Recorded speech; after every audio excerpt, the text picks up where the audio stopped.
This is Nate Powell, cartoonist behind the March trilogy and Come Again, and you're listening to the Southern Fried Geekery Podcast. 1, 2,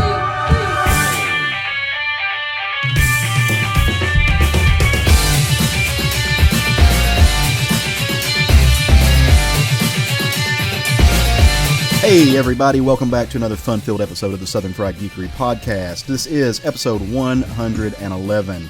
111, guys. Is that we're supposed to like blow out a candle or make a wish on that? I'm not sure how that works.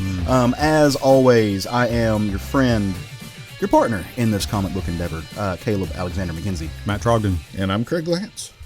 I don't know why I had to say after my name like I forgot who I was for a second. I assumed you did. That was weird. Did you forget your name? He had to think about which one he wanted to use. Right? Which alias? Let me whip out my Rolodex. We're not in the of chat room. alibi. You can use your real name. Ooh, you don't know what chat rooms I visit, sir. That's exactly right. Speaking of the rumor mill, did you hear Matt was a gimp now? I did. He's got a thing against the Slipknots. Yeah, No, I don't. He says he does. I don't have a thing against the Slipknots. I would just imagine the crowd at said concert would be Oh, I don't get on the floor. not really my crowd. I'm not getting on the floor for that concert. I'm going to sit in the crowd in the stands. I'm not. I'm not really a Slipknot fan. It's just that style is just not my style. That's all. You're not a big what is that? New metal. No, I do. Yeah, I am not. It's a little too gimmicky for you.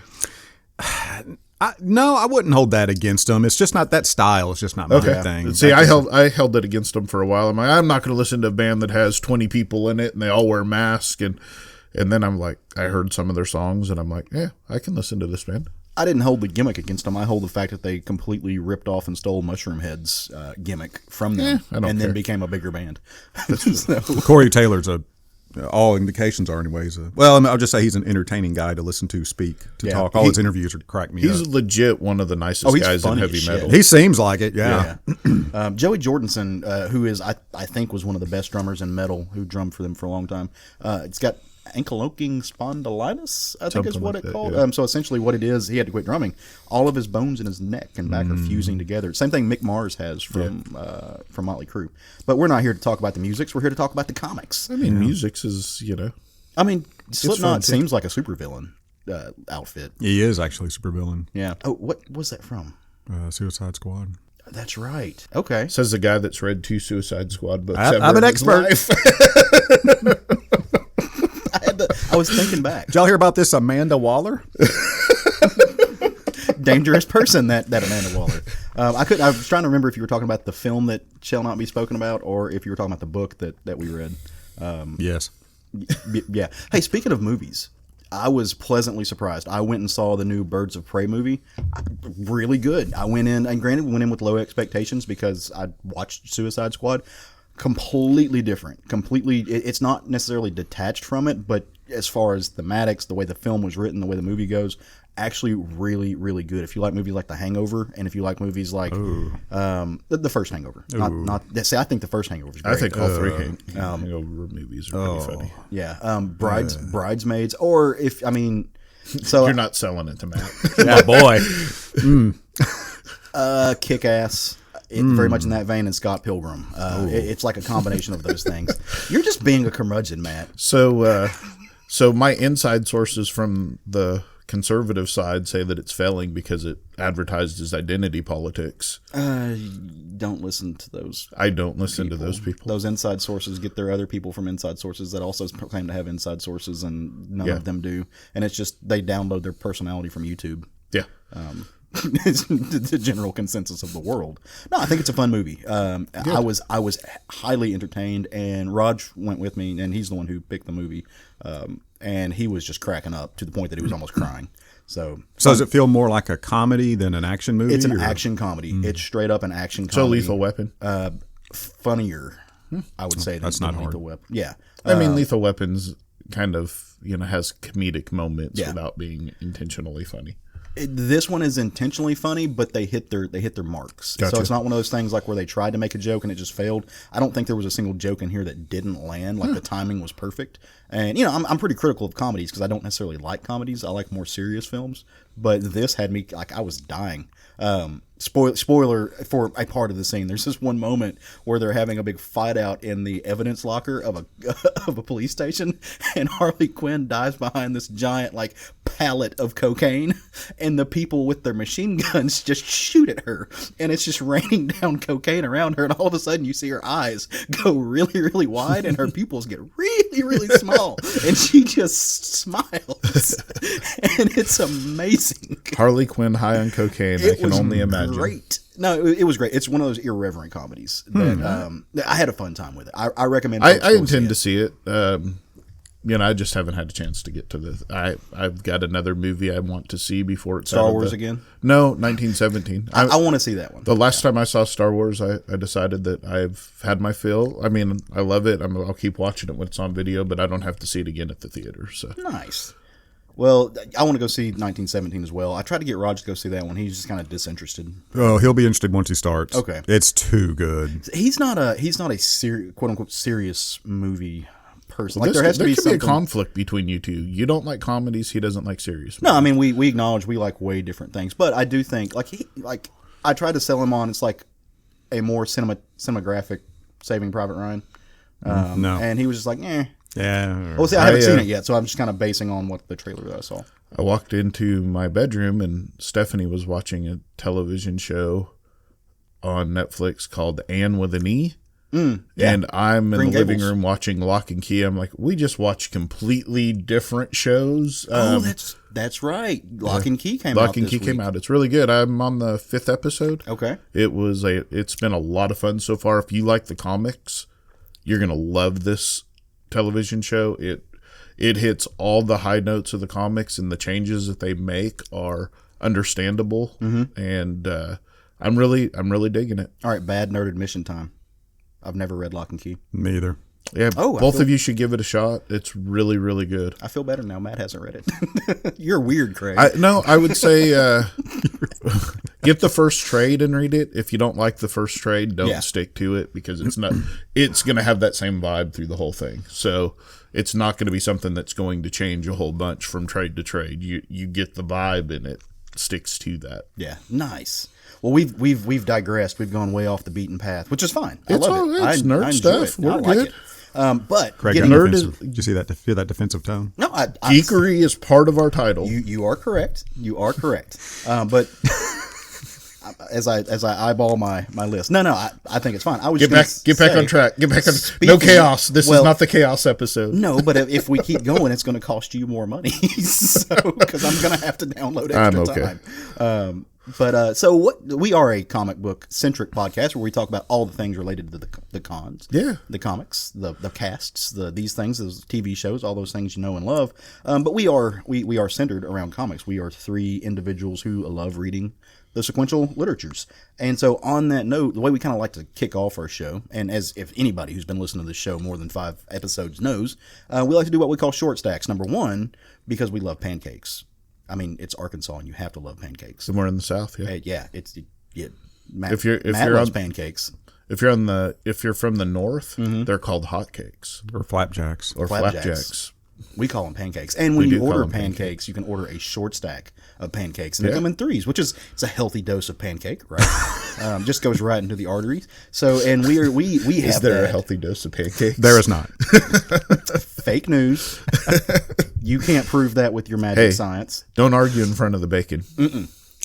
And so we do that. So we have our own little short stacks of comics, which we'd like to kick off like a little aperitif, get you in the mood to talk about some stuff. So we'll start with Craig this week. He looks giddy, ready to talk about it. Yeah, so when I pick my short stack, I usually try to pick books that I don't think you two are going to choose. But this week I said, fuck it. If we double up, we double up. So the first one I don't think either one of you will have, and that's Birthright number 41 by Image Comics. I don't have it. Don't have it. Joshua Williamson, Andrea Breeson, and Adriana Lucas. This is one of those books, and I put it on here because I've been telling you that on my independent books, my creator-owned stuff, I'm kind of fallen from some of it. And when I picked this up, I thought, this is one of those series that I've loved, but I'm ready for it to start wrapping. And then I read this issue and I'm like, no, keep it going. So it's been really good. If you're into fantasy, especially whatever Jerry and Sean called it, where you are pulled from from our world into a fantasy world. Oh, yeah. This is that, but then it comes back to our world. Okay. So it's really been an interesting take on it. The art's fantastic. The stories have been good. I think I read the first 2 trades. You either gave them to me or... I did give them to you. Okay. So, either that or I borrowed them and just adversely possessed No, them. those were on my Patreon for Justin Jordan. Oh, that's right. That's what He didn't have some books coming out for a couple of months, so he sent me some trades he thought I would enjoy. And I was already reading those, so I passed them on so you could read them. You're a good man. Yeah. The next one I picked was X-Men and Fantastic Four #1. Chip Zdarsky, Terry Dodson, Rachel Dodson, Laura Martin Dexter, Vines, and Carl Story. There is a lot of fucking people on that book. It had 3 inkers and 2 colorists. Really, I don't generally fall for these kinds of stories, but it's tying into what happens in the X-Men so well that I really liked it. It's the X-Men have decided that it's time for Franklin Richards to come live with his mutant family. And him and Franklin and Kitty have had some history in the past. And so they try to have Kitty come along to kind of help him make his decision. And I know it's Kate now, but Franklin... Matt was ready. Franklin still calls her Kitty, and she's not upset by it. So some interesting things happen. It's really good. Reed, being the arrogant person he is, makes some mistakes with his children that lead to some things happening. So, Man, Chip Zdarsky's on a tear, man. Yeah, he is. Chip Zdarsky's killing it right now. Dude. I don't know what amount of cocaine he put in his coffee, but it's working for him. Damn. And then the third book was The Immortal Hulk, Great Power. Did either of you guys read this? Yes. I haven't. I haven't made it to it yet. I'm reading like 3 weeks worth of books right now. So it's Tom Taylor, Jorge Mahina, Adriano Benedito, and Roberto Poggi and David Curio. Okay. Again, a whole lot of people on a one-shot book. This book was a lot of fun. It was, Loki kind of considers himself a hero and is trying to help Bruce Banner and removes the Hulk from him, but accidentally puts it into Peter Parker. Oh, that's going to end well. Yeah, so it was pretty interesting. There was a lot of comedy in it about Bruce Banner wearing a Fantastic Four shirt, and they keep asking. Well, they repeatedly. It's a running gag through it. Why can't you guys count? There's 5 of you. Yeah. Because they give him some clothes to borrow because obviously his clothes are all right. And so they gave him a Fantastic Four T-shirt. So there's 4 people, or excuse me, 5 people running around. Yeah. Peter's like, it looks like you guys can't count. And then later Loki shows up and he's like, can't you guys count? Yeah. What's with the 5 people and the 4? Yeah. I need to. So I like I said, I bought it. I haven't read it yet. There's been a couple of those The End books coming out. Is that like a? That's not the end. Oh, is it not series part yet. of the end Nope. series? It Okay. actually takes place after Immortal Hulk 14, I think. Okay. So, anyways, it's just a one shot. It was pretty fun. Again, not something I normally jump into and I'm real excited for, but I had fun reading it. Nice. So, yeah. So I thought that maybe you guys might have a couple of those. So that's what. Not on my list. Look at that. What's so on I'm your glad list, I stuck Matt? with the ones I stuck with. What's on my list? Stick with what you love. Yeah.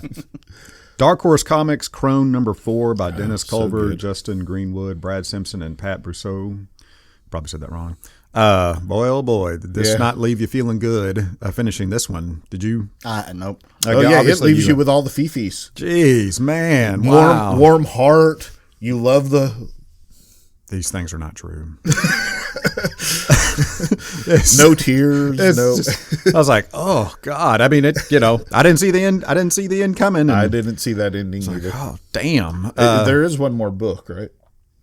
Or I is thought that- I thought it ended at 4. Okay, I thought it ended at 4. that was a hell of an ending. Yeah. So that happened, and it was quality. Yeah, quality. Oh, yeah, it's just yeah, like yeah. it's like damn. Also, I read, on a lighter note, Aftershock Comics, The Man Who Effed Up Time, #1 by John Layman and Carl Mostart. As I expected, it's freaking hilarious. Oh, yeah, I fucking died. It's bizarre. I mean, it's so good. Nice. Yeah, I just... him going back in time and then coming back, and he comes back into a world where there's a president, or excuse me, there's no president of the United States. There's a king, and it's Abraham Lincoln the Fourth. And the local police force dressed like samurai and ride stegosauruses. Stegosauri? He only went back 1 week in time. Yeah. So what he did in that week, I mean, it's hilarious. I read It's it twice. fucking amazing. Yeah, everybody's wearing top hats. Yeah, everybody's wearing top hats. The stovepipe top hats. Like Abraham Lincoln. It's fucking amazing. Yeah, it was only John Layman can do. I'll have to pick this up. Yeah, I highly recommend that one if you need a good laugh. And it leaves you wondering, like, what the hell did he do? Because it just shows him going back and then going, walking in the machine and coming out and then wackiness. Yeah. And you're like, okay, what the? He's like, I fucked up, but you won't blame me when you see what happens. Yeah. Oh, man. It was really fucking good. And then thirdly, from DC Comics, I read Batman #88 by James Tynion IV, Gilliam March, and Tomu Mori. And I loved it. I did too. Man, I'm loving this. I mean, it's I'm loving the way he writes Deathstroke. Yeah. I am really excited about this I'm loving arc. the deconstruction that Tynion is doing to Batman's character right now so that he can rebuild him, and how he's not taking down what Tom King did, but he is he's advancing that story, in my opinion. Yeah. In the natural conclusion of what would happen with it. The tone of all the characters feels fucking spot on, man. And it's, Batman is minimalist. I mean, he's not, his dialogue is very minimal. He's short, to the point, not, I was wondering what you were talking about. Like, wait, you mean the guy with a cave with a giant copper penny and a T-Rex is a minimalist? No, he's extra as fuck. Yeah. but he is a minimalist. Yeah, in his actions and so on. It feels so right, man. I'm loving it. So it's interesting what Craig said, how he's building on it. I wondered if he was, and I kind of thought he was, because they didn't reboot it. They didn't go back to #1, so they're just keeping going with the numbering, which I think is smart. I like Tynion as a writer. I loved his detective run. I'm not feeling the art in the first 2 issues of his run. That was my only thing. If you pay attention to the Tom King run, they didn't keep the same artist on for more than an arc or 2 at a time. But they so I have a recycled feeling. them. I have a feeling if the art is your hold up on this, just stick with it. You're going to see different artists. I don't think they're going to have like a cupola run on it where you have somebody do 50 issues or whatever. So if that's your, and I think the art's been pretty good myself, but the great thing about art is it is subjective, and what draws one person in may not draw in another. But the weirdness in which he's drawing the Riddler, for instance, is just, it's fucking grotesque. Yeah. But, Super Meth will do that. Yes. But it's, on the other hand, I can't look away. It's like it's just kind of amazing to me. So, Okay. Yeah. Fair enough. Good choices, Matt. I support all of your choices. Thank you They were very fucking much. Fantastic. I don't not support Thank his you for the choice. support, I Craig Lance. I don't not support your choices. Why is this? I'm not saying you did. I'm just saying he had very good choices, in my opinion. I against liked me. his choices. Who's weird now? Yeah. There's a train It's going by. I don't know. we're close to the Air Force Just Base. this It could be Southern Fried fucking Geekery anything. train. Oh, and it's rolling on. Well, so I also had a short stack. that was Matt's way to get out of that.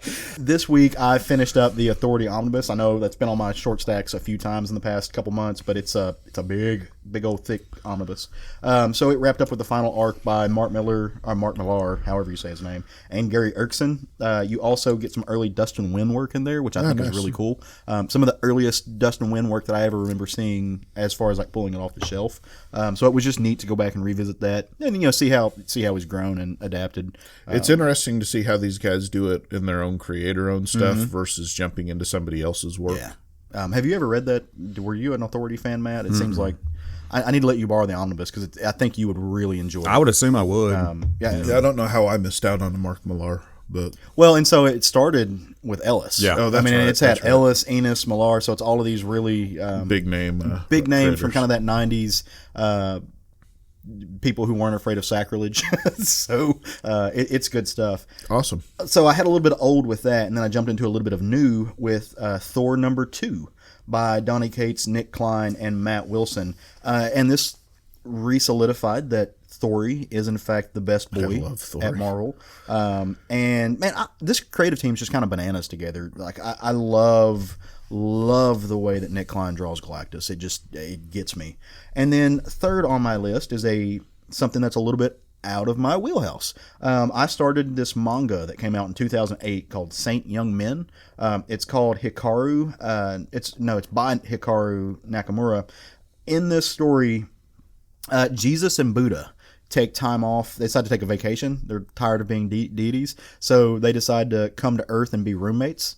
And in 21st century Tokyo, and it's not exactly what they thought it was going to be. And so it's kind of Jesus and Buddha as hipsters in Tokyo trying to figure out how to make the world work. Period. Just figure out how to live in the world, which is kind of funny. And so the what I've read up to at first, it fits in nicely with the work that they just did on Second Coming. It's kind of it's not the same by any means, but it's thematically similar as far as pointing Very out cool. some of the weird ways that those things work. That religion fits Good into for the you, world. expanding your horizons, jumping into shit that you don't normally read. I know, and- right? I mean, for you. Matt's reading Suicide Squad. I'm reading Who manga. the fuck are we? Oh, sh- Wild, man. changes. Hashtag 2020. But as we are expanding our boundaries, we all have our base. We all have that place we come back to. I never come back to this And particular base. nothing. Because is you never more- leave. You're right. You don't have to come back if you don't ever walk outside. Nothing is more solidified in Craig's foundation in pop culture, if not Star Wars. I mean, the man's got 2 Darth Vader tattoos. So this week we decided to what better thing to talk about because Craig has expressed. It's because to I've us, been giving you guys a hard time about not ever letting me talk about Star He's Wars expressed as a to bit. us that we don't give him enough Star Wars, and we are fair, and so we decided to all read a Star Wars book. Now, and I'm joking, of course, but I don't think we've ever roundtabled a Star Wars book We have together. I don't know, even before Matt, I don't think any of us we ever did a Star Wars book. So I thought it was just cool because we always hear it from one person's perspective, but I thought it would be neat to get it from all three. Neat. So we decided to. What's wrong with neat? It's just funny. It's a swell comic. Your Woody is nice. It's been neatly maintained. We're gonna come back to that. I thought it'd be fun times to all round table a Star Wars book, and this week we got Star Wars Darth Vader #1 from an excellent creative team. Now, before we dive into this, just want to reiterate that we're gonna be spoiling some things. So, What? yeah, because that's the only way you can really talk about a book, right? So we are going to be spoiling some things. So if you want to read this, if you haven't read it yet, or any of the other books we've talked about, push the pause button. Come back to us later. We're going to talk about it, and you can come sit in on it. But go read the book, and then come back and sit in on the round table. So this week, like I said, Darth Vader #1, written by the amazing Greg Pak, drawn by Raphael Inico, colors by Niraj Menon, and lettered by like one of 3 people who knows letters in comics. Is it Clayton Cowles? It's not. Oh, is it? Who is it? It's Caramanga. Oh, okay. Joe Caramanga. With cover art by In-hyuk Lee, who I'm familiar with that work a little bit. Some Champions covers that they did. I dig it. I dig it a lot. So before we dive in, I'm actually curious on this one because I don't know the answer to this. What did you guys think about this book? I loved it. You liked it? Yeah, probably to the surprise of absolutely no one listening to this Zero book. people. Yeah, right. No, it's great. It fits right in with the mythology. We'll get to some of the stuff that happens in it, but I loved it.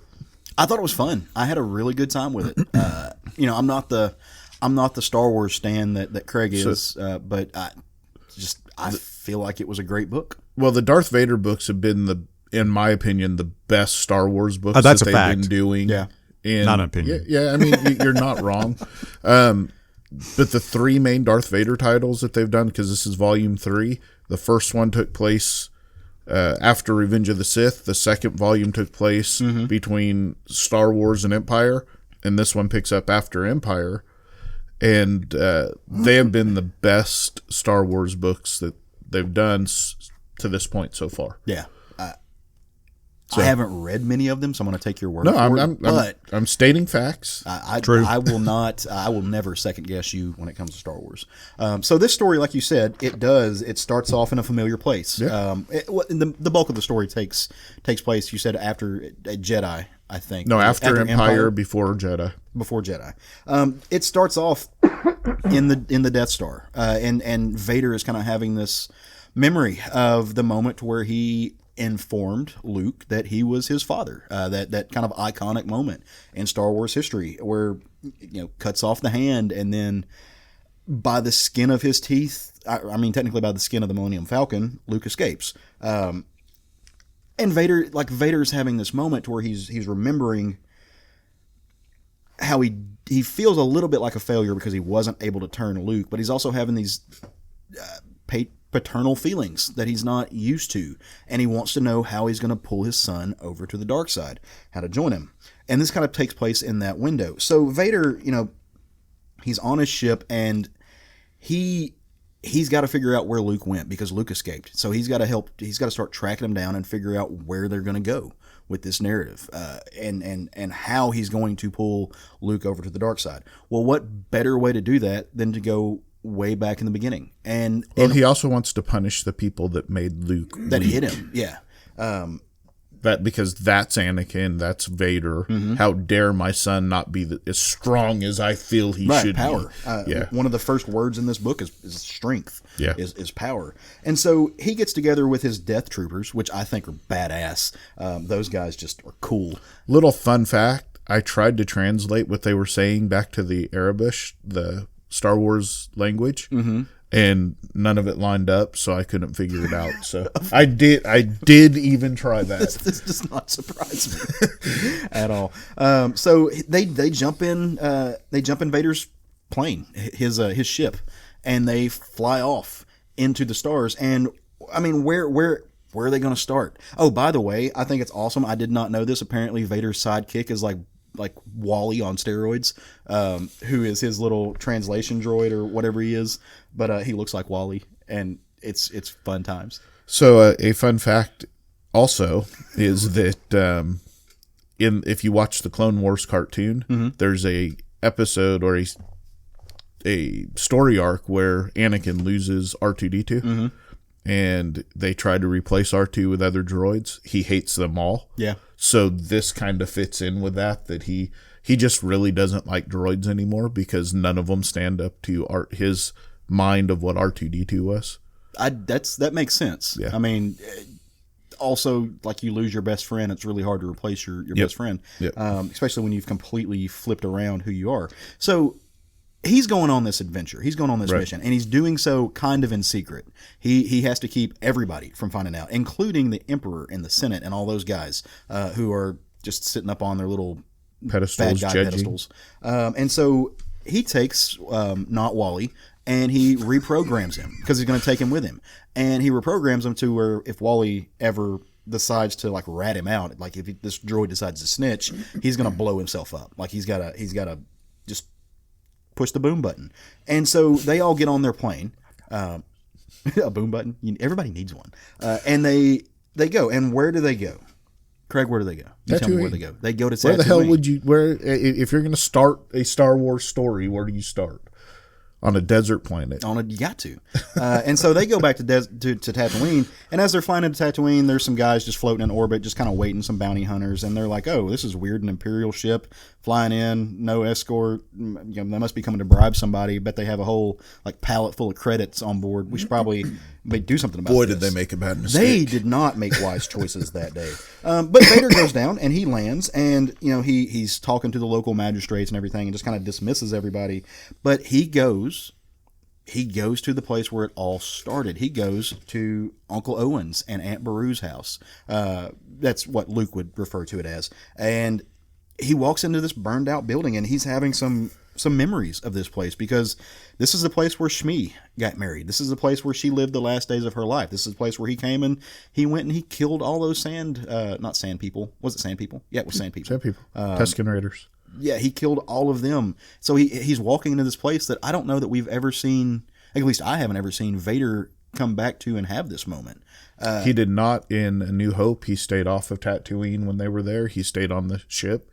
He hates sand, which is very clear from the prequels, and he does not like Tatooine. I have a theory Too many on that. bad memories.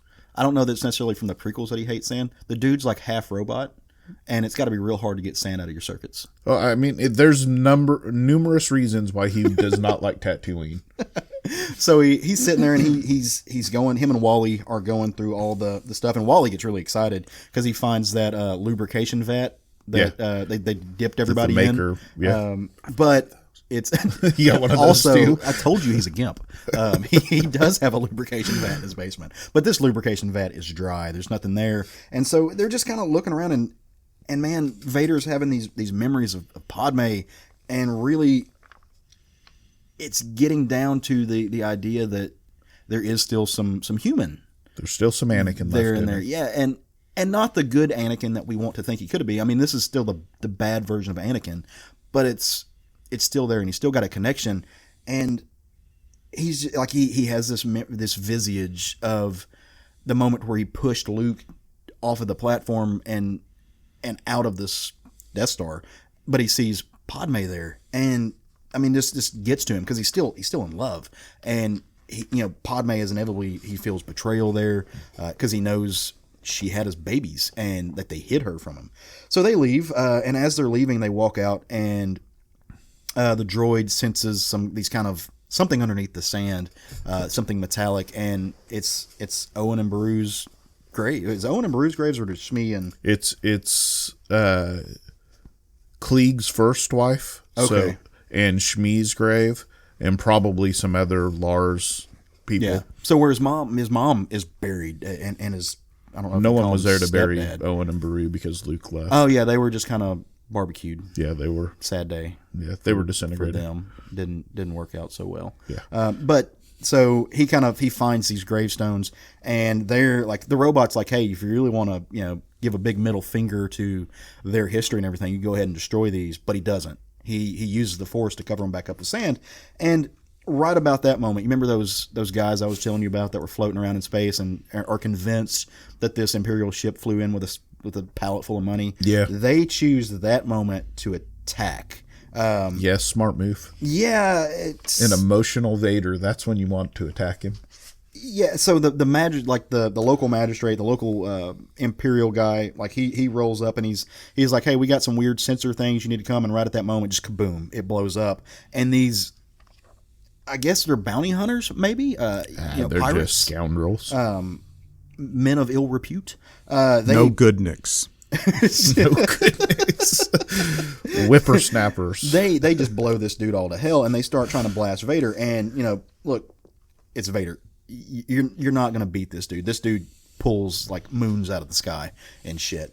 And so he just kind of walks out, just decked out in fire, and just lays waste to these people. And you realize how violent, how vicious, just how capable and dangerous Vader can truly be. And I don't think we know that now, but I don't think we really understood that from the first implied. 3 movies. It was Yeah. implied, but they never gave us that. But in this, like in the comics and in the newer films, you understand that, and you see that he's not a stiff character. He really is one of the most badass figures in the galaxy. And so after he just lays waste to this dude, and not while he's like, so we get to go home now, right? And Vader's like, no, fuck that. They go to Coruscant. They're tracking down the leads. They're going to the next place. So why would they go to Coruscant? Well, who lived on Coruscant? Where did they take Padme to have those kids?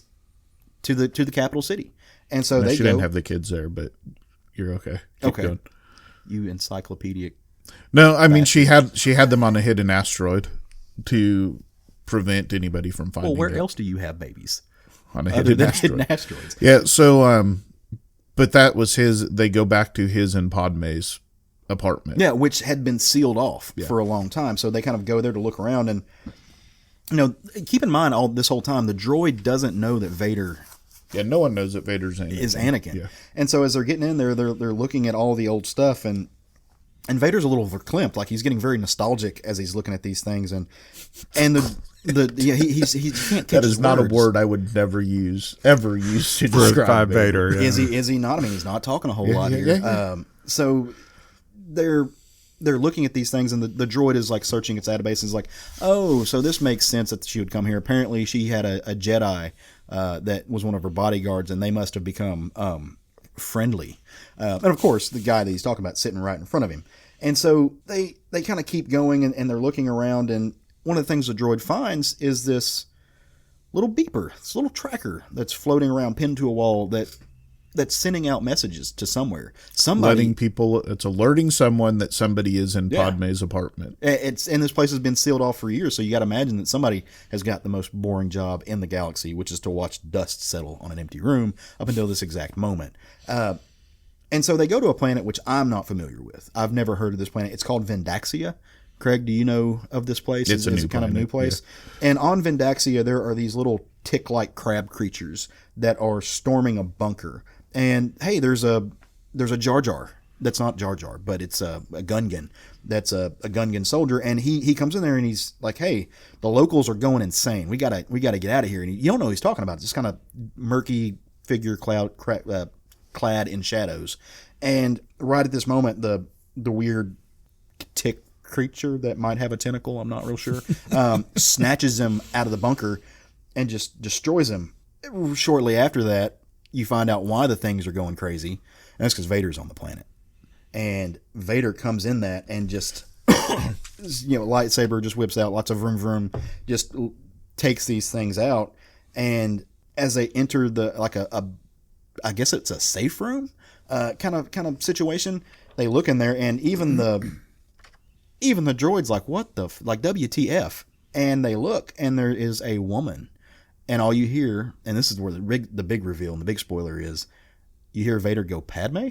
And there's somebody who looks like Padme sitting there pointing a blaster at Vader. Now, I want to jump over to Craig on this one, because you have some theories. I do have a theory. This. I have 2 theories on this.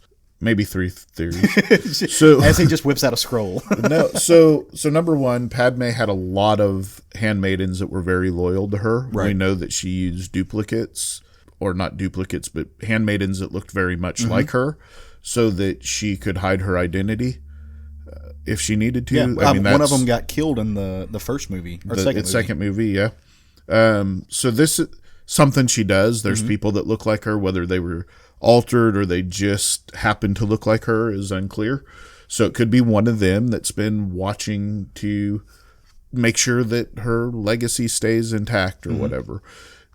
She also had a sister that was one of her handmaidens, and it very well could be that sister. And if you remember the funeral, there was a little girl that was following a little boy and a little girl that was following her casket. Right. That's her niece and her nephew. Okay. It could be that niece grown up. Could be. And just happens to look like her. Now, it's a pretty cool little thing for a last page, but I'm sure we'll get the answer in the very first page. And it, like, at least the comic internet was all abuzz with who could this be, and I'm sure Star Wars corners of the world were as well. It's definitely not Padme. Right. So for the people thinking that it's Padme, she is definitely dead. Yeah. She did not fake her death. There's nothing like that happened. It's definitely. Well, it really drives home the point of how much they shut Anakin out. Yeah. Like once he went over, like the Iron Curtain closed. Yeah. He doesn't have. I mean, he had no access to her family. He has nothing. He has no information, and I'm sure, like, he's assuming she's dead, and I'm sure he knows a little bit about how it happened. Well, no, I mean, he knew she was dead. Yeah, he knew she was dead, but, like, he doesn't know anything else about it. Just completely walled off. And so the only thing he knows is that the Emperor told him that in his anger he killed her. Yeah, And just the moment, you don't see Vader questioning himself or anybody else very often. Like he always is a very like sure character. And for him to have that moment where he's like Padme with a question mark, that was a weird Vader moment. Well, Matt and I were texting about it, and Matt, you had a feeling on it. And Yeah, I'm anxious to see where this goes, because for Greg Pak to write Vader to be confused in that moment, like he would mistake somebody else for Padme, that's just not jiving with me and how Vader is as a character. So, but I mean, I'm reserving judgment because we don't know where this is going. But I would like to talk about, as far as the book itself, the pacing, the writing, and the art on this book. Yeah, for sure. Were fucking amazing. They were. Yeah. Of course, I am a sucker for a good Vader story. Vader is one of my top 2 favorite villains of all time. But some of this art, these fighting stances, It's gorgeous. I love them, man. Yeah, I can't get gorgeous. enough of this stuff. And I'm always going to give a Vader series a try because of Right. he's the kind of character I enjoy reading the most. He's a so force. conflicted. He's a force of nature. Yeah. That's the best way I can describe Vader, regardless of what is motivating him. He is a force of nature, and when he goes on a mission, he's the most dangerous man in the universe. Oh no, yeah, things don't stand in his way. Like Yeah. the dude moves. and he doesn't monologue. He takes care of business. And it's fascinating to read, a character like that moving through the galaxy in this world and how people interact Yeah, with him. there's a reason he's so iconic, right? Yeah. I mean, even you talked about it earlier, in the original trilogy, most of his presence is just implied. But his presence is so felt that he becomes this iconic villain. And he really didn't do that much villainous stuff in the original. I mean, he did. They just allude to it. You just know. But his presence is so strong Yeah. that that's somebody you don't want to fuck with. Right. Well, and they do that by, how do you show that somebody's got extreme power? Do you go show them like going out and wrecking shit? That's one way you can. Or do you show them force choking some of the other most powerful people in the galaxy and having no one say dick to him? Yeah. And that's the way they did it in the film. And it's just, that lets you know where he stands. Yeah. But Matt hit on the art, and there are 2 things that I thought were just fantastically done about this book. The backgrounds in this, like sometimes, especially with Star Wars books and any book that you have these iconic figures like Vader or Luke, who shows up in this book, you kind of lose sight of what's in the background. But as far as the architecture goes and the landscape work that they did in this, jumping from a desert planet to a cityscape, in and out of rooms, the designs of the rooms. When they're in Padme's apartment, there's just one scene where there's this face. I guess it's Padme's face, which is kind of very vain. That's something she should have spoken to her therapist about. But he shatters it. I think that it was locking the door. I think it was somebody had built a statue of her in front of the door. Yeah. And it was blocking. Kind of keep it hidden. Yeah. Yeah. But they just showing that the decor of that really lavish and elaborate space was just really well done. Yeah, they did it really well. In the scene, in the places you're familiar with, like her apartment, which you see in Revenge of the Sith, and of course the Lars homestead, which you see a few times throughout the series. They did it really, really well. Oh, And as soon it as you see that feels moisture like- farm, Yeah. you just know right where you're at. The other thing I thought was really well done is we're dealing with Luke.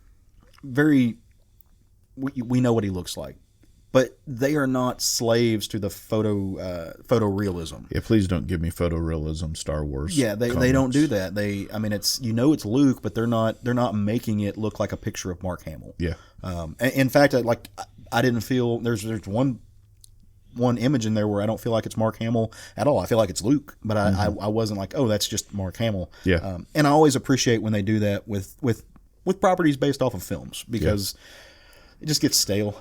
I want to go back to his motivation in this is he's mad that Luke was so weak that he would not join the dark side. And he's going to punish people that made his son weak. Right. To me, what a driving force for Anakin. And nothing describes Vader more than that. that how dare they make his son weak. If the Lars had still been alive when he showed up he would have destroyed them instantly. Yeah. You know, it's insane. But it's Vader. You know, it's that motivation that, you know, and again, you're starting to see that early conflict. Mm-hmm. The reason he couldn't kill Luke when he realized it was his son, you know, it's that conflict that's going on in him, that dichotomy between Anakin and Vader that he's feeling already. Well, and you see that when he refuses to destroy the graves. Yeah. Like that moment hit home hard for me. I was like, oh, because I felt like maybe Vader could have done that. Because a lot of times what Vader's trying to do is completely erase Anakin, and that's what he wanted the Emperor to believe, and that's what he would have liked to happen, but it never truly happened. Yeah, he didn't need to prove that to anybody. Yeah, and he saves it. So like that to me is a. It was also his mom. It's one of those pivotal moments. Well, that's what I'm saying though. But if you're trying to completely erase a persona, what do? Well, you erase everybody behind you that made you who you could have been, and that was Shmi. Yeah. So for him not to do that, like there's still, like you said, there's still some Jedi. It's showing that dichotomy, and that's not an easy thing to do, to show a conflicted villain. Greg Pak, to me, nailed it in this book. Mm-hmm. He really did. Matt, you mentioned pacing. I'll hit on that for a minute. What about the pacing really, like? Because there was one, I actually thought there was one spot where I felt like there needed to be another page, which is where they leave the one planet and then get to Coruscant. I would have I felt like it was a jump. I mean, I didn't have a problem following it, but I do feel like that to me was one moment where I felt like there was a jump too far for page count purposes. How did you, just pacing nailed it for you? It nailed it for me. I mean, every panel to me felt very specific, and there was no dead space. No, there was no slow spots. Even though, I mean, it felt like a quiet path, through these places. It did. I mean, I just felt like it didn't miss a beat. Yeah. I didn't feel like there were any extra panels that should have been. I didn't feel like there were too many in any spots. I just thought it was just very well executed. Which is hard to do. They're on 3 different planets and in a whole lot of space. Yeah, and it's a fast-moving story. Well, when you talk about which this is basically a mystery, right? He's trying to find what happened. And when you have a mystery, that can be a fast-paced or a slow-paced story. Yeah. And they chose to make it an adventure story. Yeah. And as well, Vader's not doing a whole lot of talking through this. There's just a lot of panels of which just is why his. You have not Wally in it. Yeah, you just have a lot of cognitive Vader moments, and and this is what I love about Vader is you can't see his face. Mm-mm. Yeah, you don't know what's going on behind the mask, and that's one of the things that I find the most fascinating about the character. Yeah, is the subtlety and the unknown. Yeah, it's really, really good. I thoroughly enjoy. So, kind of final question. It sounds like you guys are on for the long haul. Hell yeah, you in it? Oh yeah. Oh yeah, no, I'm dropping it. Yeah. What a question. Yeah, I'm on it. So I'm probably not. I'm not. Like I said, Star Wars is not my. It's not in my heart the way it is with other with either one of you. But it's a fun story. I may pick this up in trade. The last Star Wars thing that I really, really, really enjoyed, and I haven't finished it yet actually, was Vader Down. Oh, that's good. Vader Down's good. Yeah, really. Jason Aaron. I need to go back and finish that story. I don't remember the artist. But I don't live in that universe, and so I won't be reading it, but I highly recommend for anybody who's even remotely interested. So I do want to touch on one thing that Matt said earlier about not being in Vader's persona, a little filling out a character. The Vader Immortal video game, he is trying to bring Padme back from the dead. That's what the game is. And... you have kind of some of these similar moments in that. Yeah. Now, what was it? There was a series where that was brought up recently, and he immediately shot that down. What series was that in? So in the last Vader series, he builds that gateway in his castle. Yeah. For him to go through and find Padme, and she rejects him again. She rejects him again in Vader Immortal, so she just keeps rejecting him as Vader. Now, is that like the Force ghost version of her, or Yeah, it's his memories mostly. But the so one even in this fucker's own memory, he's getting. Well, that'd be. I mean, yeah, it's unrealistic that she'd accept him as Vader. Yeah. I mean, that would never happen. For sure. so And he knows that. the one where he goes through the portal is actually an alternate version of her. Okay. In this portal, because he's trying to bring her back through that portal, and she says, "No, I'm not going with you. Okay. You're not Anakin." So she rejects him. In this other one, she's like being formed in Vader Immortal. This is a big spoiler for the game, but she's actually being formed. He's using this power on Mustafar to bring her back to life. Okay. Yeah. And she rejects him again. So it's for him, he has spent a lot of his time as Vader trying to bring Padme back, because that's the whole reason he went to the dark side, was to beat death. Yeah.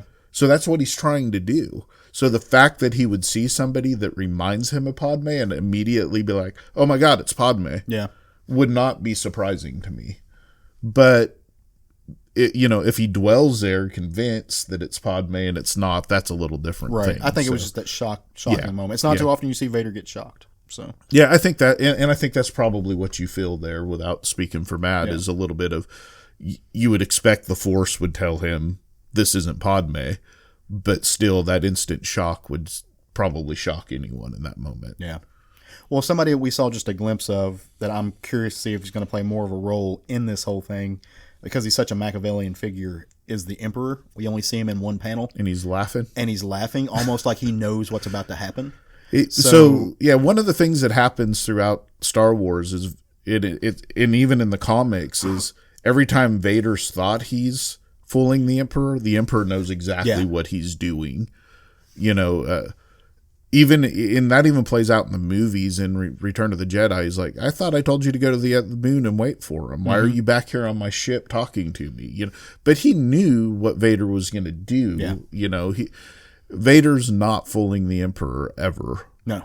He might think he is, but Well, he's that's not. where I'm saying, like, that Machiavellian figure who, like, he is the puppet master. Like, Yeah. he is the guy driving the galaxy at that point. He's got his hands. Apparently for, the entire saga. Yeah. So, all right. Well, I am curious. Excellent. I loved it. So, I knew you would. yeah, I mean, it's pretty hard for me to not like a Star Wars Yeah. story. But in comics, there's been some that I've been very lukewarm on. But it's also Greg Pak. I mean, Yeah. Greg Pak's a great writer. It's a great creative team on this book. Yeah. All Yanko's around. great for art. Yeah. Yeah, so if you're in the least interested in Star Wars and you didn't grab this, remedy that, because it's worth the read. I'm not a Star Wars person and I loved it. Hell, I may pick up the second issue. Who knows? I waffle on these things back and forth. But I am curious to know what you guys read this week, because we all don't read the same things. We have different interests. And one of my favorite things about this podcast is that we dive into stuff that the others haven't read. So who wants to go first on this one? I'll go. Okay. So I went back to 1967. I know sometimes we go back to some old comics, but I went back to 1967. I was sorting comics this week, and I'd bought a collection of some old kids books, and in this was Dennis the Menace number 91 from Fawcett Publications, written, drawn, art, colored, everything by Hank Ketchum. I really debated after I read this if I was going to talk about it or not. And then I thought, well, it's a product of its time, and it's easy for us to ignore some things now or to look back on them through our glasses of today and say that this is blatant racism. But at the time, this was only 4 years before I was born. Mm-hmm. And we played cowboys and Indians growing up. Yeah. And generally speaking, the cowboys were the good guys, the white good guys, and then the Indians were the brown bad people. Right. That's the way it was. Yeah. I mean, we can change it however we want, but that's the way it was when I was growing up. Yeah. So this book is very much a product of its time. At least the first story is, anyway. So the first story is the engines are coming. And it has Dennis the Menace running into the house, and he's freaking out, distraught, because he saw a busload of Indians drive by. And he's going to go get his guns to protect himself from the Indians, which of course is his pop guns. Yeah. And his dad's like, what's going on? You know, and his mom's like, such an imagination. So they look in the paper. Turns out there's a group of kids from Arizona that are Native Americans that are coming to show off their tribal dancing for people, which is a thing that happens in the Midwest, even still to today. So, you know, his mom tries to convince him that, you know, and explain to him that, well, she says Indians because we didn't use the term Native Americans till much later in our terminology. But she says Indians were actually the first Americans. And his response is, oh, so they were the children of George Washington? Because, you know, I mean, it's a kid trying to reconcile things that he's been, you know, in kind of a systemic racist society that we lived in. Yeah. You know, so it really is kind of an interesting look on how systemically we taught racism to people, you know. And so they go and they watch the dances, and he's of course convinced they're going to do their war dance and then attack everybody, and they do the war dance and they don't attack everybody. And then as the dances go on, they're doing the rain dance, and he starts mimicking them. He's like, I can do that. And he's, you know, and his dad's like, no, you don't need to do that. And he's like, why? And he's like, well, we don't want you to bring rain, you know, and mess up their dancing, you know. So but also stop embarrassing me in front of the other people. Yes. And so, you know, of course it ends with Dennis having a great time, and he becomes friends with one of the Native American kids who, you know, intentionally speaks to him like they did in the movies, you know, that sort of thing, and with broken English and stuff so that he can understand. But it was a neat little thing, and turned out to not be quite as racist as I thought, but it was still pretty racist. Well, it sounds like a lesson in racism. Yeah. I mean, you know, it is. You know, it is. From the mid-'60s. It actually sounds like... Especially for that time period. Yeah. Yeah. I mean... Well, and you can imagine so much of that work was subversive. Yeah. Especially being done in the 60s, because these were, I mean, we use the word woke and stuff now to describe things, but a lot of comics at the time were written by people who were of the Jewish religion and culture, and who experienced racism in a way that America and the people who were reading their comics didn't. Well, even going to the cover of the book is Dennis, and his dad is bent over putting his guns on him, and he's got a chief headgear on, you know, so it's stuff we wouldn't do today, but it's okay because it's part of its time, and it does speak against racism in a very subtle way, you know, without being in your face. It's explaining that, hey, these, you know, things we're teaching our kids, look what it's doing to them. So, and that was being done in the 60s, which, you know, civil rights era. Yeah. But even like we look at things today, and you constantly hear, "Oh, I don't understand why they have to inject all of this stuff into that now." We're just it's always been around. A bunch of snowflakes, and we're living in a, you know, you're being too politically correct, and that's just a bunch of bullshit excuses that people use to really drive home the fact that they want to be able to not get in trouble for being racists. Yeah, or at least being called out on it. Yeah, on their low key racism. Yeah. So, and they were doing it, you know, 60 years ago. So this book has like 5 stories in it. They're all about 4 or 5 pages long. The next one is his dad decides he's going to save some money for the family and buys clippers so that he can cut Dennis's hair and have mom cut his hair. So he cuts Dennis's hair. You know, he's going to save a few bucks a week. And Dennis, of course, says, well, hey, you cut my hair. Do I get one of the dollars that you would have paid the barber? You know, if we're saving, and his dad, that's not the way it works. So then dad wants his hair cut, so mom starts cutting his hair. Well, Dennis decides, you know, back in the 60s when you got your hair cut and you went to a man's barber shop. Right. They also had shoe shine people in there. There was other services that happened. Well, Dennis, having gone to the barber shop with his dad, decides he's going to be the shoe shine boy and is going to shine his dad's shoe while he's getting his hair clipped. Of course, he falls over into his dad, who moves fast, and then the next scene is his dad at the barbershop getting his hair fixed because he's got a giant strip, you know, shaved out of his head.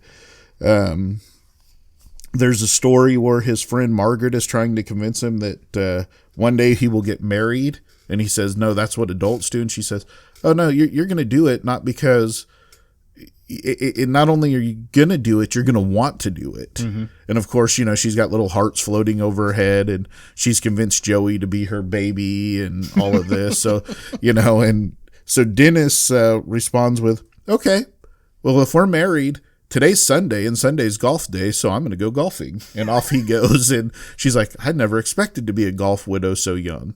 So, just neat little stories. Then you have a story, Melvin, who I'm not real familiar with, but apparently was like a teenager that was occasionally in the Dennis the Menace books. And him and his buddy are going to the beach, which I sent you guys a panel from this. They're in their... Oh, it made it to our Instagram page. Did it? Yeah. They're in their wooden station wagon, and Melvin's buddy says, I really love your Woody. It's really neat and are neatly cared for. And as Matt said, is that manicured? Manscaping. Manscaped. So that's got to be a hands-on compliment. Yeah.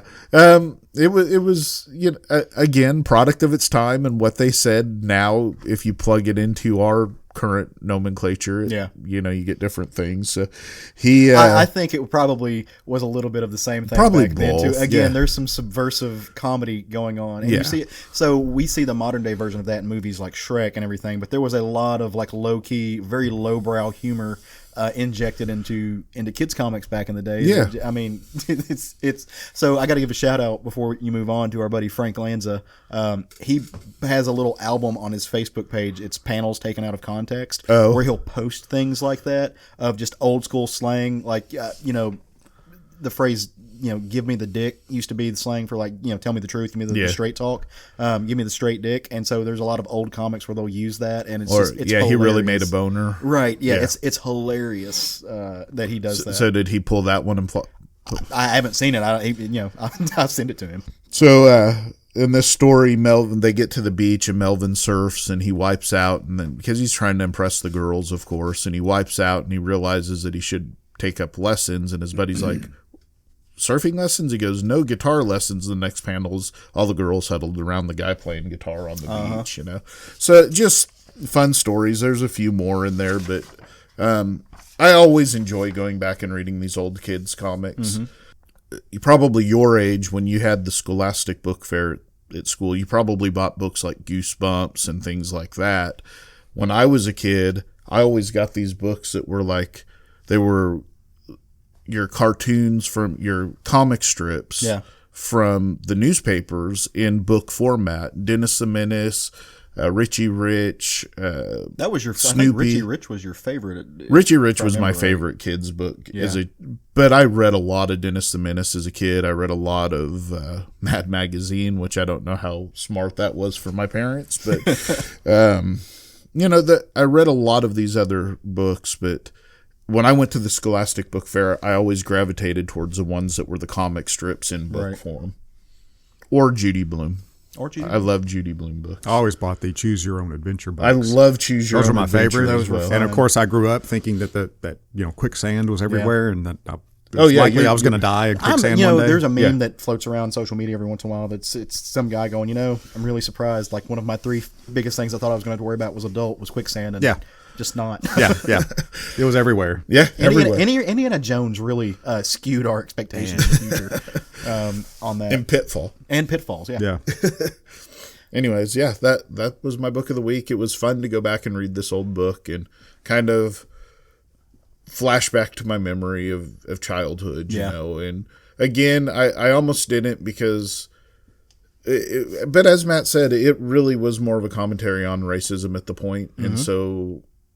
And it's also easy to ignore stuff and pretend it didn't happen. But, I mean, we did call people, Native Americans Indians back then. It just was the way it was. Well, and, you grow up on Westerns and you see that all day long. And it's an important, and they were calling it out. It's just flat out saying you're whitewashing history. Yeah. And that's another reason that representation does matter in media, because even... It shouldn't be to the benefit of the little white kid, but when a little white kid sees a certain demographic portrayed in a certain way, they start to believe that that's the truth. Yep. Or when a little Native American kid sees people like him displayed Always and portrayed degraded as and the- dehumanized. It does something psychologically to the way you think you exist in the world. And so it does matter. And they knew that in the 60s in Dennis the Menace comics. Yes. So there's zero excuses in 2020. Yes, I agree 1,000%. It's time to make changes. There's no reason to still live in the 60s. Facts. Big facts. Well, I'll go next if you're cool with it. Yeah. Okay. I don't Go want for it. I'm always afraid that Matt's going to punch me if I do the wrong thing. You're so violent, Matt. I'm next. Look, I interrupted him like on a short stacks like twice, and now it's a thing, and I live in fear. So I read a book, and it's in the middle of a series that I'm reading that it just keeps getting better and better, and it keeps going places that I didn't expect it to, and that is Olympia. This series from Image Comics, and the book I want to talk about today is Olympia #3 because it kind of goes in a different direction from where the comic has been heading, but it ties back in. And before I talk about it, this book is written by Tony and Kurt Pyers, drawn by Alex Diotto, colors by D. Cuniff, and Mike Myers did the letters. And so, just to kind of catch everybody up, if you're not reading in this book is a very meta book. And in this book, there's this character called the Olympian who was created and lived. He's a comic book character, but he comes to life and he crash lands on the planet. This little boy who loves the Olympian comic books meets him, and he's like, oh, you're my character from my comic book. Like we all have that dream as a child. And I think I spoke about the first issue on the show before, but I'm not 100% sure. But so the Olympian crash lands on the world, and they go, like he goes and looks for what's going to happen next, because the problem is the comic book that the Olympian is in has been canceled by the company who produces it, which means the little boy, who I think his name's Elon, the little boy is, he doesn't know what's going to happen next. The Olympian is obviously worried about like not existing, because now that he exists in the world, like fading out of memory. And so they decide what they need to do is figure out what the problem is, why this book got canceled. And they go and they start searching for the writer of this book. And so that's what they're going to go do, and they're going to go look him up.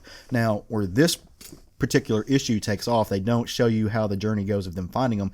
They take you straight to the point. They wake you up, so to speak, with the writer. And this book, the Olympian book in the comic, has been written by this guy named Kirby Spiegelman, of course, which, Kirby and Art Spiegelman. And that's where most of the characters' names from derive in this, but Kirby Spiegelman's not having a good time, as you might insinuate from the fact that his book just got canceled. But, he wakes up to his phone ringing, and beside his bed on the bedside table, there is a foreclosure notice and a half-empty bottle of booze, just beside his bed, waiting on him to wake up. And so he gets up and he answers the phone, and it's his agent saying, "Look, I tried to talk to the comic company, and they can't send you the check yet. They don't have the check. It's an accounting thing. I'm sorry, there's nothing I can do." And he's like, "My son's birthday's next week, dude. Like, you owe me this money. Why can't you do anything about it?" And the guy's like, "Look, I just told you it's an accounting error. There's dick I can do about it right now. I don't know what to tell you, buddy. It is what it is. I'll be right back. Let me go see what I can keep working on, but my hands are kind of tied."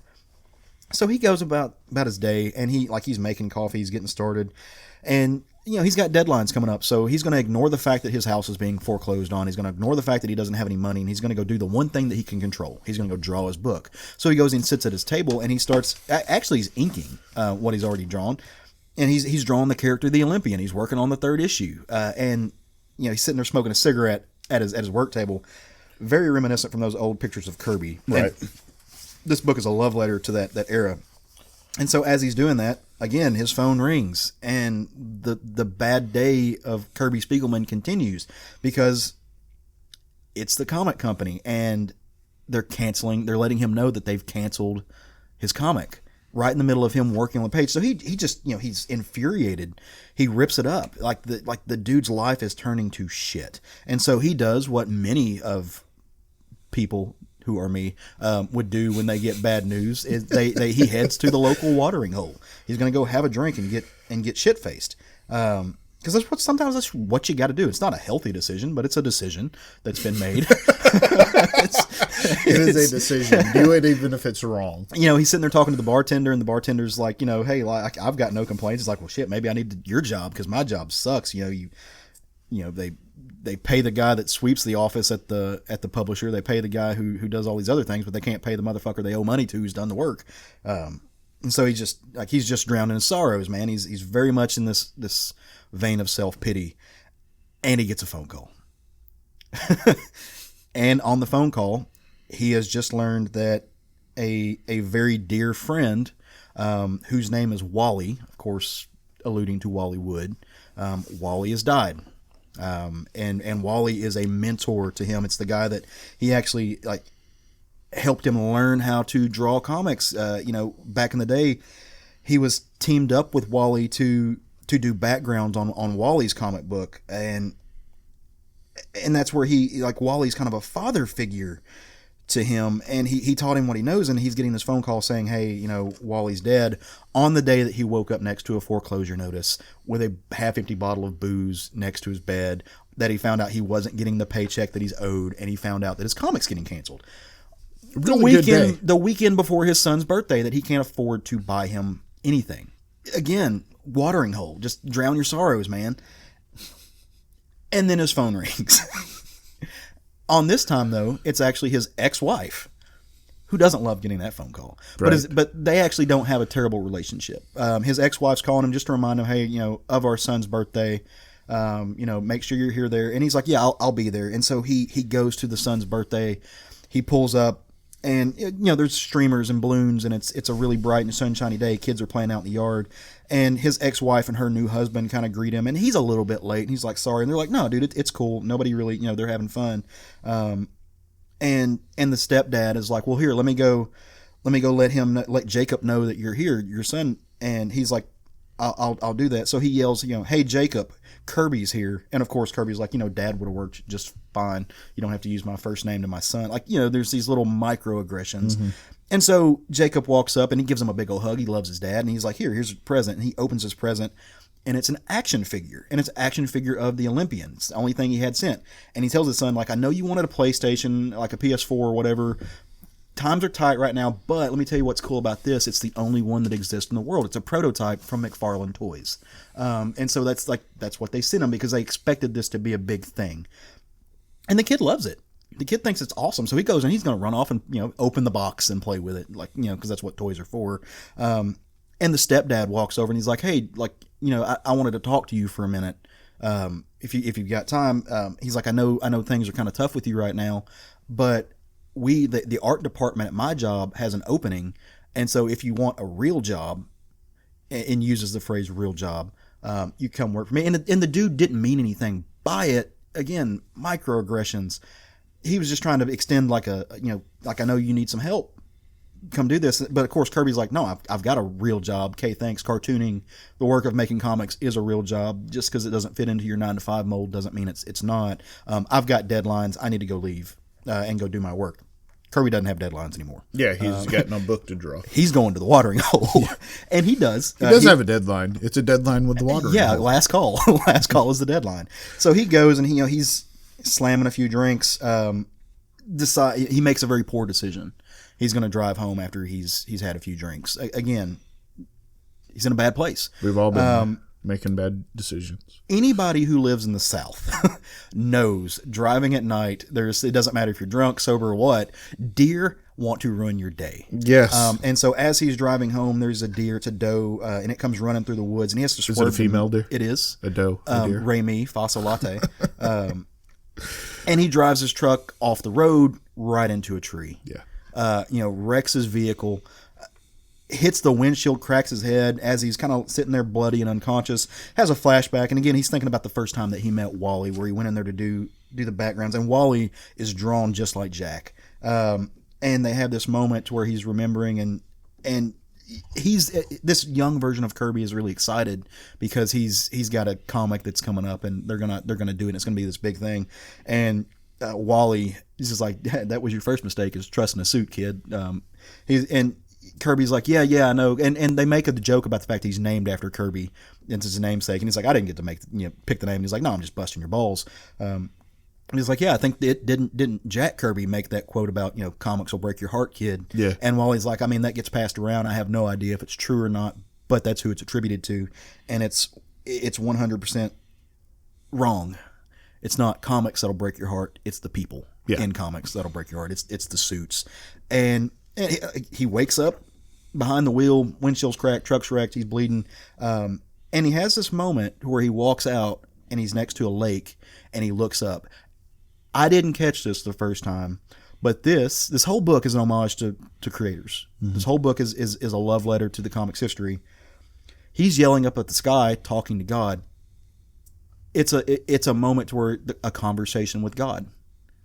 He's tying it back to the man who invented the graphic novel. Mm-hmm. Everything about this book is a love letter to that, which is why I thought it was really great. And it took me a minute to like, oh, he's talking about a love letter, like a conversation with God. Mm-hmm. That's what he's triggering. He's pointing back to, and of course God doesn't answer back. Nothing happens. So he goes back to the wrecked truck. He pulls the bottle that he had underneath his seat out, and he starts walking home, and he's drinking.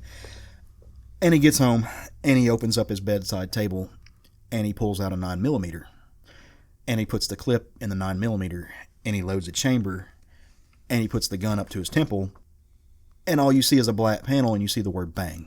Mm-hmm. But then you flip the page, and you hear bang, bang, bang again, and it's somebody knocking at the door at this exact moment. And he's like, oh, yeah, you ruined my moment. I'm not going to let whoever did that. Yeah, he had a weak moment and got really close to doing something that he would have been terrible. But he goes and he answers the door. And as he answers the door, it's his character, the Olympian, the real life version of it, with this kid, Elon. And they're like, are you Mr. Spiegelman? We need your help. And I'm kind of a big fan. He just kind of falls and faints and lands on the floor because this thing that he's created is just up in front of him. This is one of those single issues that will stick with me. Mm-hmm. This is one of those single issues that is bigger than maybe the entire run is, mm-hmm. Because of the way that it works and the nostalgia involved and the fact that it's a love letter. It's meta done right. It absolutely is. I couldn't put it better myself. I also want to give the creators credit because on the very first page they give you the previously in big letters, and they let you know that there's going to be an issue with suicide in this book, and they give you the National Suicide Prevention Hotline, which is 1-800-273-8255, just to let you know that there is help out there, that you're talking about a permanent end to a temporary solution. But I love this book. Yeah, I do too. The writing in it is great. It goes, even the issues before this speak to a very, like you said, it's meta done right. It's very nostalgic. It's very fun. We all have that moment as children where we think about what the world would be like if our heroes were in it. Alex Diodato does this cartooning style, very indie. It's not something that you're going to see in the big two. It's very raw. It's cartooning done emotively, and he does things like there's screen shading done in it to do certain emotions. It's just really, really, really well done. It's something that you can expect to see from Aftershock. I'm kind of actually surprised as that Image, to be honest. Yeah, because it seems like it's a little bit more indie than what Image would do, but it's just really, really well done, and it's solidly one of my new favorite series. So if you haven't read this, go check it out. I think it's worth reading. And I'm sitting at the local comic book store now, and they have all 3 of the first issues on the wall. Yeah. So it's available, at least at this comic book store, mm-hmm. for PAL Comics. One thing I really liked in the second issue is you get to see the 2 issues that made publication. Yeah. And you get to see their covers, and I really want alternate covers of those issues. Right. With those covers on them. It's so good, and it plays in it tickles my fancy because it plays in both sides of the things that I love about comics. It plays in the material, it's in the comics, and it plays with the behind the scenes world that is the business of comics. Yeah. And it does so well, and you can really see how Kurt and Tony Pyers, you only get a book like this from experience of having comics break your heart. Mm-hmm. there's no way that somebody who's new to the industry or somebody who wrote in another industry comes in and does this. Exactly. So go check it out. Olympia is amazing. It's one of my book. favorite books. What'd you read this week? So my book, we're going to go back to 1992. Oh. This is, yes, I'm going to talk about a Punisher book once again. Now I've got, this is Never one let that, him talk about Punisher. this one could not be ignored. This one had to be talked about. This is Punisher number 59 in a arc called Final Days. This is part 7 of 7. This issue is called Requiem. So I bought a big stack of 90s Punisher comics from Kapow Comics in the recent past. And since I make it a rule to read everything I buy, I'm slowly going through these. I didn't like the Punisher back then. Excuse me, let me rephrase that. I didn't like the Punisher comics back in this time. I loved the character, but none of the comics felt right, as I've said many times. And reading these reminds me of why I felt that way. He's written like a action movie star, snarky. You know, he's got his partners. It's just not right. It's not right. Speaking of not right, I'll get into this issue. Uh-oh. So I'm nervous. real quick, going through this, Frank has recently escaped prison and has just rendezvoused. This is the beginning of the issue. Has just rendezvoused with a Dr. Melinda Brewer. He has been connected to her by his partner Micro. If people remember back in the day when he had a partner before Garth Ennis killed him, justifiably. The reason he was connected to her is because while he was in prison, he was attacked by a group of inmates led by his street nemesis, Jigsaw. Jigsaw mutilated Frank's face, and the injuries have become infected. So he hopes that this doctor can give him the medical care he desperately needs. Dr. Brewer is a discredited surgeon who lost her medical license due to a morphine addiction, and she's been earning money as a sex worker. Okay. So as they meet, they're actually attacked by a group of the Kingpin's men. Frank kills many of them, of course, and they escape. On the way to her lab, Frank tells her that he needs his face repaired and changed so that he will not be recognized. Her response, "So you know about my experiments with tissue regeneration and melanin?" Yeah. Frank responds that he knows nothing about that and asks her to change him so his best friend wouldn't recognize him. Yada, yada, yada. Surgery happens. He wakes up and is a black man. I don't like He's where a this black is going. man. Wakes up as a black man. Yeah. What follows are several uncomfortable comic book issues. I'm sure of that. Yeah. I can imagine. Wow. How you like them apples? I probably am not going to like them. Yeah. Yeah. Racism is afoot. Yeah. Well, they did bring in, I looked this up, Yeah. starting with this issue and through the next several, as Frank Castle is a black man, they did bring in a co-writer that is African-American to make everything okay. Marvel Comics did. Good job, Marvel. So, look, number one, the subject matter may not be great, but at least they had the wherewithal to do that, to bring in somebody who is a person of color, because it could have been a lot worse, perhaps. It could have been a lot. It might have, should have. They probably shouldn't have done that. No, I don't think. No, yeah. No, they should not have done that. They did an issue of, was it Lois Lane, where they did something very similar, where they put her into a machine. I'm using air quotes that turned into a black woman. I believe so that she could do a article about what it was like to live as a black woman or something. Yeah. Don't do this. Yeah, don't do this. Yeah. Writers and Yeah. creators. He slowly fades back into a white man as the issues progress after this arc. You say progress. I'm using a different word. Yeah. Yeah, don't Is do the that. issue numbers progress? Not Yeah. necessarily the quality of. Yeah. Oh, all right. So yeah.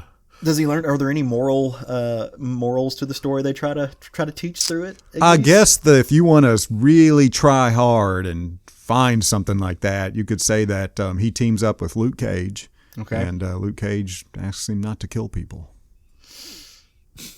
Okay. Boy. Yeah. To segue to pleasant things, who's your favorite Punisher bad person? Who would you see? Would you have Oh, I to don't. pick a choice? Well, that the Punisher doesn't have Kills most of Yeah, this. he doesn't. It's if you have to choose one, it's either going to be Kingpin or Jigsaw as far as regular villains in his world. But Mine's Barracuda. My favorite Punisher stories have Barracuda. I like the Barracuda. That Garth Ennis line. I like the Barracuda. From was that the Max run that he? Oh, yeah. Yeah. I think that's always been my. And There's a new one, right? A new what? Punisher versus Barracuda series coming out. No, I didn't. Ed Tell me Brisson. more. Really? Yeah. Yep. I didn't know this. How'd I miss that? No, I'm glad you told me. I will. I rely on you for. You these would know things, this Matt. if Ed Brisson commented on your post He like would. he does mine. Yeah, that's true. That's facts. That Barracuda showed up in a Nick Fury standalone run that was really good too. I think I remember that. Yeah. I was mad when they gave us 2 seasons of the Punisher in the Netflix series and they didn't give us Barracuda. Oh, I was mad about a lot. You were. I enjoyed. I didn't enjoy the second season nearly as much. I enjoyed the first season actually. If you take thought it for it was what a- it was, yeah, I it thought it was was- an interesting look at PTSD. Yeah. Which is not necessarily Frank Castle, but it still was an interesting look at that. Yeah. Well, I mean, it's a very 2018 understanding of that, and trying to dive into a different part of the world. But I still I was mad that they didn't give us Barracuda because I thought that'd have been a great arc. But if they'd have put Barracuda in it, they couldn't have done what they did. They had a PTSD agenda. Yeah. You can't, so you can't throw a character like Barracuda in there. Yeah. That throws everything off. Yeah. No, I mean, I think that's a fair assessment. I just wanted to find out who your favorite was. Did you read the Franken Castle stuff? Can you edit that out, please? No. I was asking if You got a sneeze button on that thing? I'm leaving that in there. Well, I all guess right, the so- answer is yes, but you hated it. I'm not going to dignify that even exists. Thank you. Well, I'm sad you didn't read. I'm sad you didn't enjoy that. Frankencastle? Well, no, the book that you were talking about that you also didn't enjoy. It was no, I didn't enjoy it. It was something that I felt like I needed to do. Yeah. It's just like, I don't know, being the biggest fan as I am, I feel like, okay, these are the hurdles I need to make myself cross to experience what's happened to the history of the character even more. And it just makes me appreciate what, When he's frankly, written Darth Ennis did with the character in the Right, early 2000s even more. I mean, he just saved the character. And hopefully we've come to a place where that will never happen again. So Never say never. well, no, I'm not. I said hopefully. I doubt But I hope the that same, thing obviously. would happen. It's interesting, and it's not lost on me that it's Black History Month at the time that we're hopefully we have moved on enough that we don't need to blackface our comics, even if it's through science fiction means. It's incredible. I mean, I'm reading this. I'm like, this is incredible that this happened. I mean, editorial at this. How'd they justify this? As It was the 90s. There was a lot of coke being done, and Well, no, this is what happens when white people think that they get to teach other people about racism. Like, this is what happens. And that's not this lost is on me. what as happens when white people do a lot of cocaine. Well, that too. But, and I'm saying, like, I'm a white dude. Eminem and Limp Bizkit get popular, and white people think they got That it was the figured out. 2000s. That was 10 years. This Eminem and Limp Bizkit happened because of that comic. So that's what we can blame it That's not fair. on. And Craig's like, don't put that evil out there. Well, hopefully next week you will come back and tell us something that you really, really loved. Because it's always disappointing when you're looking forward to something or you read it. Or I'm a Hulk fan, so there's shitty Hulk arcs everywhere. Oh yeah. So, The thing about comics is they've been around so long that no matter which character you love, you will come into arcs that you do not like. facts. Yeah. Big facts. Well, next one. Are we ready to talk about next week? We're going to talk about stuff next week? We are. Oh, I'm excited. That's fantastic. I know. Next Wednesday, there are new comics coming out, as always, because it's New Comic Book Day. And New Comic Book Day is pretty dadgum rad. One of my favorite days, especially now that I have some money I can spend on comics. Shit got real there for a second. What are y'all reading? And we'll start with you, Craig. What are you excited about picking up? Maybe you think that it's going to be maybe good. Again, we don't know unless this is one of the comp copies that we have. Hashtag thanks ahoy. But we don't know if they're going to be good or bad, and so we always are guessing. So what are you hoping is going to be great next week? I'm going to go with Star Wars Rise of Kylo Ren, number 3 of the 4-issue series. Charles Soule, Will Sliney, Clayton Crane. Why are you laughing, Matt? Because I picked the Star Wars title? I should have went first and stole that from him. Just so I, could man, I had it as my number 2, but I figured one of you was going to pick my number 1, so I didn't mention it. So that's why I'm curious. If not, we'll say it afterwards. That way I have my 4 books for my graphic. You should read this book if you're a Star Wars fan, and if you care what happened in the sequel trilogy, because it really is giving some in-depth takes on Kylo Ren. Nice. What you got, Matt? So I'm looking forward to, from Image Comics, Tartarus by Johnny Christmas and Jack Cole. Johnny Christmas. Is that guy's real name? Yes. That's all I could think. Johnny Christmas. It's got to be his real name. Yeah, man, that's great. He wrote a book called Firebug a few years ago. Hopefully for his sake, Christmas comes more than once a year. Man. He's a really good writer. He's a writer I actually like a lot. And I'm stalling because that was my book. And I'm going to find another one that, what? Okay, Craig is giving me my book. I would have picked this one. It is Green Lantern Season 2, Number 1 by Grant Morrison and Liam Sharp, obviously from DC Comics. This is, I love the first arc of this. I absolutely did. I think Liam Sharp is killing it. It's gorgeous work. So they are back with their bold new take on the Emerald Warrior. And I know that because that's what the thing that Craig gave me said. In a wild 30-page season opener. 30 pages. 30 pages, yeah. I'm excited about that. I'm sure they'll charge you $6 for it. In the wake of the Black Star incursion, Hal Jordan and his fellow Lanterns must pick up the pieces from that cataclysmic conclusion. Among them is Jordan's next critical mission: search for the next generation of cosmic immortals. Is the universe ready for the young Guardians? Bum, bum, bum. I don't know. I bet they're not. We'll find out. I'm Tune really in next week. Same bat channel. I'm really excited about this. I read the Little Black Stars run. I have not enjoyed it.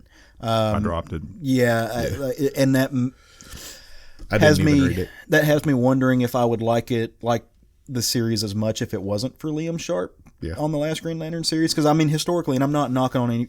Lots of people find Grant Morrison beloved. I understand why. For me, he's not. He's hit and miss for me. He's either fantastic or I can't read it. Yeah. And so that's one of those things that I wonder how much of an influence on my opinion of it Liam Sharp had, which is fine. I mean, I'm an art dude. The art can definitely make a book better. Oh, yeah. Big facts. Well, guys, we got anything else that we need to talk about? We got anything you want to throw out there? Any birthdays? Anything? No? Ready to bring it home? Bring it home. Go eat some lunch? As my stomach growls. Well, all right. We hope everybody enjoyed this show. We really appreciate you guys tuning in. As always, we have a blast doing it. We hope you guys have a blast listening to it. Throw out a little shout out just because they were kind enough to. The 11 o'clock comics folks had me on their show to talk about their best of the year.